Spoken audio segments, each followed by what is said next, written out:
Hello, I'm Mike Bain from Christian Voice New Zealand, and hey, thanks for joining me today as we take a look at one of New Zealand's most perplexing issues as we take a look at our Christian culture and ask the question, should we as Christians, should we be engaging at the polling booth? And through the lens of the Bible, we'll take a look for the answer.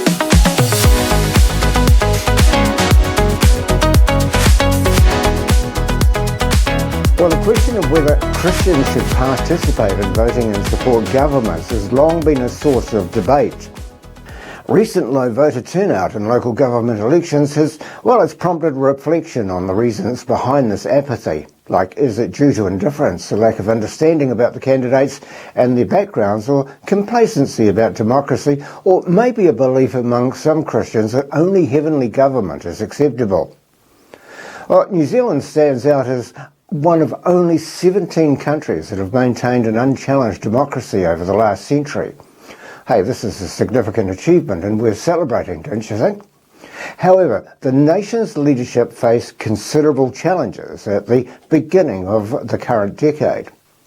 Now, many New Zealanders supported an increasingly authoritarian system, raising questions about collective acceptance of such governance.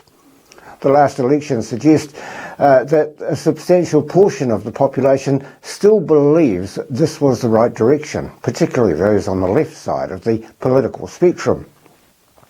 One of the greatest paradoxes facing the Christian community is whether Christians should vote in elections, though. While many conservative pastors preach a biblical worldview, defending life, marriage and religious freedom, they often remain silent regarding political involvement. Though they advocate for righteousness, but when a Christian candidate seeks support, there's reluctance, often amounting to refusal or even silence. This hesitance is partly rooted in the historical disasters of Christian parties in New Zealand's Parliament, with examples of men who were portrayed as Christian men, such as Graham Capel, whose actions did nothing for his Christian heritage. And more recently, there was Colin Craig, who formed the Conservative Party. Churches, therefore, are understandably cautious in lending support to these movements. Now, my good friend Alfred Ngaro, himself a former National Party Member of Parliament and founder of New Zeal, advocates for greater Christian participation in politics. But he emphasises that Christian men who want to be Christian politicians must be trained in political matters to be able to effectively influence the system. Now, despite the need for backing, requests for church support are often met with refusal or silence, a response that not only affects individual candidates, but also it diminishes the church's capacity to shape culture. Now, this disengagement allows those with opposing values to gain influence, as we see. But churches aligned with progressive movements, particularly in places like the United States, they openly support political initiatives such as the Black Church PAC and mobilize voters for liberal causes. They view politics as an extension of their theology, a means of pursuing justice.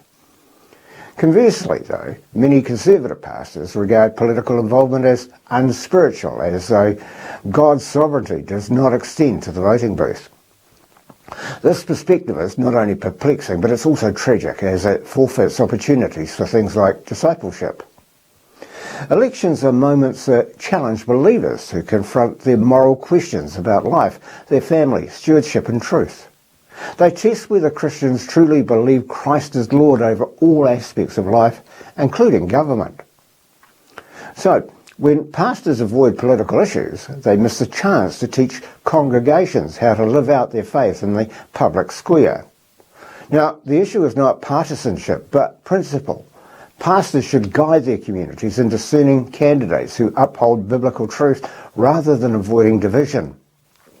Now, if a congregant seeks public office but does not uphold scriptural values, the church should respond by clarifying what righteous leadership entails, not by remaining silent.